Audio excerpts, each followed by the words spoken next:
Welcome to Issues of Contemporary Politics with Dr. Brovkin. Today, my dear friends, I'd like to speak about Zaluzhnyi, Medvedchuk, and as rivals for President Zelensky. Now, usually I speak about the non-ending topic of Ukraine war when there is new material, when something happened and it is worthwhile to discuss it. And something did happen over the last week since President Zelensky returned from Washington from the meeting in the White House. So what I'd like to do is to discuss these developments and what actually is new in his political position. Now, what the whole world is talking about primarily is the so-called security guarantees. From my point of view, it's not even worth discussing because there aren't going to be any security guarantees. But let's go over it just to make sure. Security guarantees are primarily pushed by President Macron and Prime Minister Starmer in the so-called coalition of the willing. And the way they want to turn it is not so much as a security guarantees, but as a guarantees for Europe to have control over Ukraine. So the plan, as I discussed it many times before, was to force Russia to ceasefire. Now it changed into the peace agreement of some sort, and then the peacekeepers from NATO would come over, presumably from the coalition of the willing, and establish control and then build up Ukrainian army to resist the Russian aggression, etc., etc. What's wrong with this plan? Well, what's wrong? There are many things that are wrong with this plan because, first of all, it cannot be realized. But let me explain. First of all, who is in the coalition of the willing? If we believe President Macron, there are 30 countries that signed up. In fact, there are only 2 that are actually willing. Just during the last week, there was a row with the Italian ambassador to France, and this was over Italians' discontent over bellicose statements from President Macron. Italy definitely says no, it is not going to participate in any sending of the troops to Ukraine.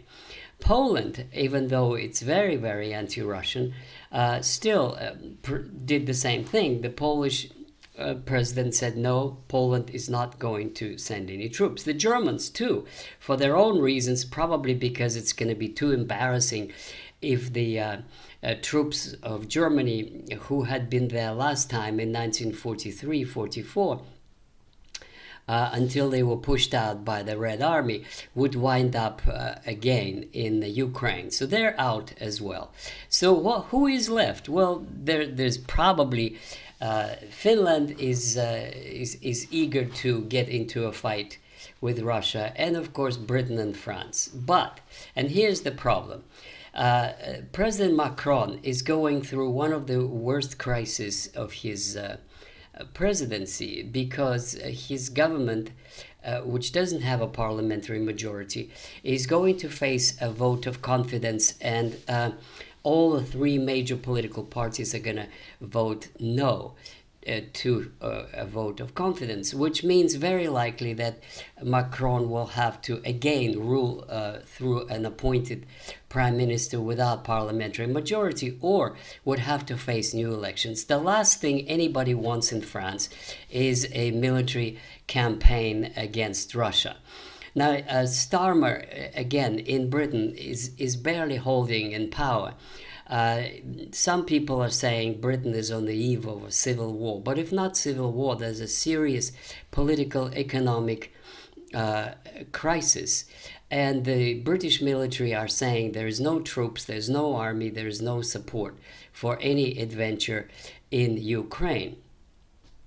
Now, President Trump, speaking for the US, or Vice President Vance, had already said pretty much the same thing in that the United States is not going to put any troops, and the United States is not going to commit itself to any military confrontation with Russia on behalf of Ukraine.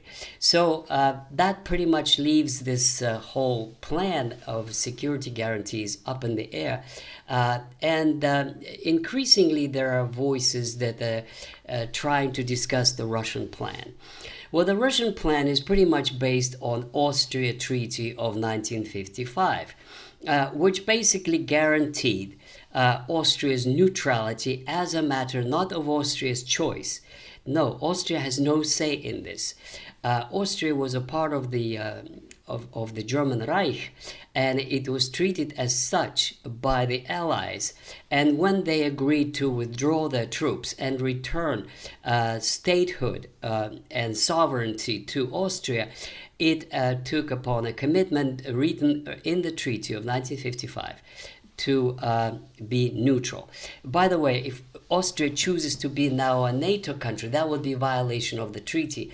And one of the guarantors, any of the guarantors, including Russia, could object and undertake steps to enforce its neutrality. So anyway, what Putin said to Trump in Alaska was that he agreed to US and British and French participation, which was misinterpreted as meaning that Russia agrees to these countries sending their troops as peacekeepers. No, that's just one wrong interpretation. What he meant is that the Ukrainian neutrality be guaranteed by the United Nations Security Council, which actually consists of 5: US, Russia, Britain, France, and China. That is what the Russian plan is. And my guess is that sooner or later it will come to accepting this proposal because it makes perfect sense and because it carries the force of a international law, something that is adopted by the Security Council of the United Nations. If it is especially unanimous, it would be having a force of international law. Now, let me move on now to Zelensky, and this is the most interesting and new developments that have happened in the last few days.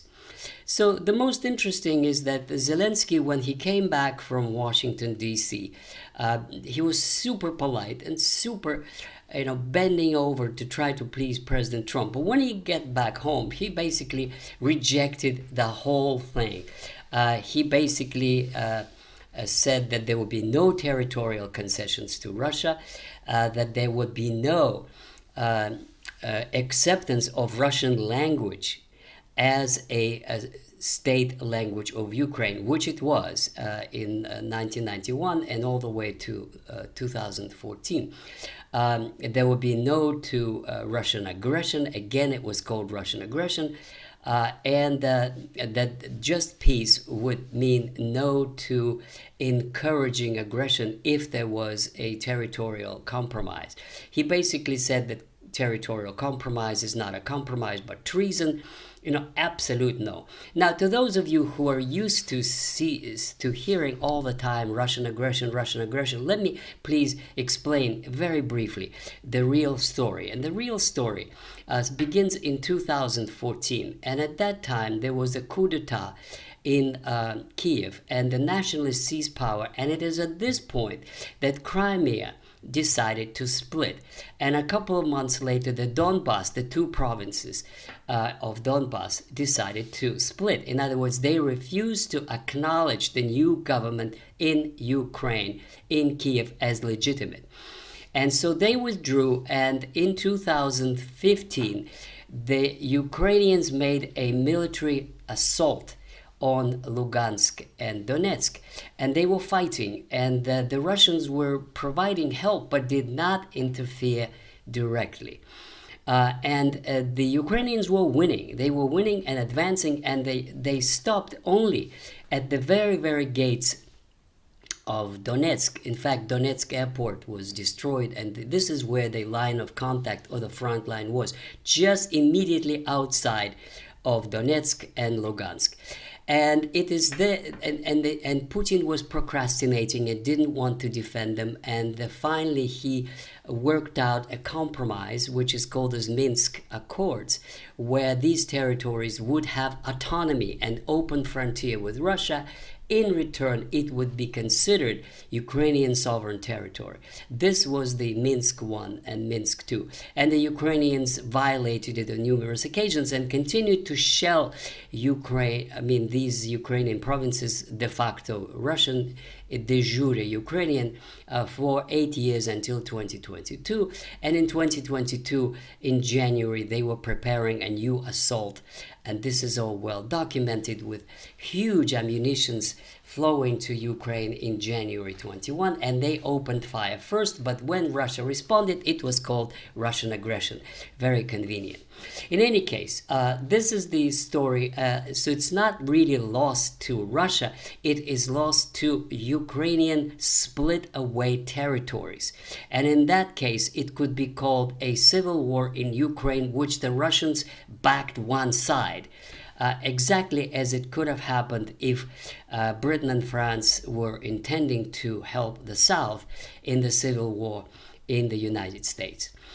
But getting back to that story of what is happening now is that Zelensky totally rejects any compromise with Russia. This is his now official position. He also rejected any use of Russian language in Ukraine as an official language, which is a violation of human rights, even by the EU standards, because there are millions of people in Ukraine who are Russian, who spoke Russian for centuries, and they are now in the Ukrainian Republic because of the way Lenin and Stalin drew the borders of Ukraine inside the USSR. Russian songs are banned, children are arrested for listening to Russian music, Russian schools are banned, and most serious is that the Russian Orthodox Church, who had been there from the very beginning, from the baptism of Rus at that time, it was called, in Kiev in 10th century. Since then, there was a Russian Orthodox Church, and now it is banned, and Poroshenko invented some new church that is no longer associated with the Patriarch in Moscow. So it is within context that we have now two interesting developments in terms of Zelensky's political position. One is that last week there were a couple of people arrested in the administration of the mayor of Kiev, Klitschko, and he made an angry speech denouncing those arrests as a way to prepare his removal from power from the position of the mayor of Kiev, because he is one of those who can challenge Zelensky in case there are elections, which are already 2 years overdue. Now, a more serious assault also is there were several people arrested from the NABU, from the anti-corruption committee, who were investigating people around Zelensky. One of them is Timur Mindic, who has a nickname as the wallet of Zelensky. So very conveniently, they were accused of being Russian spies. And who can say that he shouldn't struggle against Russian spies? So they are arrested, and this way Zelensky is trying still, despite European objections, to control the NABU, the Anti-Corruption Committee. Now, and the third very disturbing for Zelensky fact is that Ambassador Zaluzhnyi, the general, former commander of Ukrainian army, has now formed a election headquarters in London, which basically suggests that the British are secretly backing Zaluzhnyi against Zelensky. And even more important, I think, is that yesterday they came out an article by Mr. Medvedchuk in Russia, who was a Ukrainian politician imprisoned by Zelensky's regime, who was exchanged on some Azov fighters from Ukraine, prisoner of war in Russia, and now he's in Russia, and he is trying to play a role as a Ukrainian politician. In his article, he basically is saying that Zelensky is a dangerous man who is leading the Europeans as sheep to slaughter by Zelensky, who wants to set up a European war and survive, and his regime is a result of this war. He wants the Europeans to fight for Ukraine, to provoke a military confrontation with Russia, and that the United States, according to Medvedchuk, is cynically sitting on the sides and is selling weapons to the Europeans, pretending as if it has no part in this conflict, and watching Zelensky slowly sink. So Medvedchuk, of course, solution is neutral Ukraine and friendship with Russia. That is so far not a popular one. So now we can conclude that Zelensky is in trouble. He's in trouble because there are threats to him. If he signs the concessions of territory to Russia, the nationalists want to overthrow him and replace him probably with Zaluzhnyi. There is some speculation that the British are in this camp, that they would rather have Zaluzhnyi in charge, who would invigorate the war against Russia, as financed by the Europeans, and lead it to whatever they call victory. Now, my understanding is that Zelensky is going to hold on to power however long he can. He still thinks that the Russians are months away from taking over all of Donbass, and that's good enough for him. He still can continue to act as if he's a great leader of world stature, and he can continue to wage the war. However, if one of the two scenarios that I'm talking about materializes, he's finished. If Zaluzhnyi actually takes over as a result of a coup d'etat, or if there is a collapse of the front and Zelensky is forced to sign an agreement, but he's not going to sign what the Russians actually want. It's not just territory, but neutrality status, Russian language and the church and everything. And in that case, it's very likely that Ukraine may be plunged into chaos, and some provinces would elect Medvedchuk as their leader, who would then lead those provinces to a peace accord with Russia and the neutrality status. So these are the developments that may or may not happen. That's it for today, my dear friends. Please subscribe to my channel. Please read my book. And as I already mentioned, I have 3 segments of my personal biography, which you can find in Personal Narratives playlist. Bye-bye.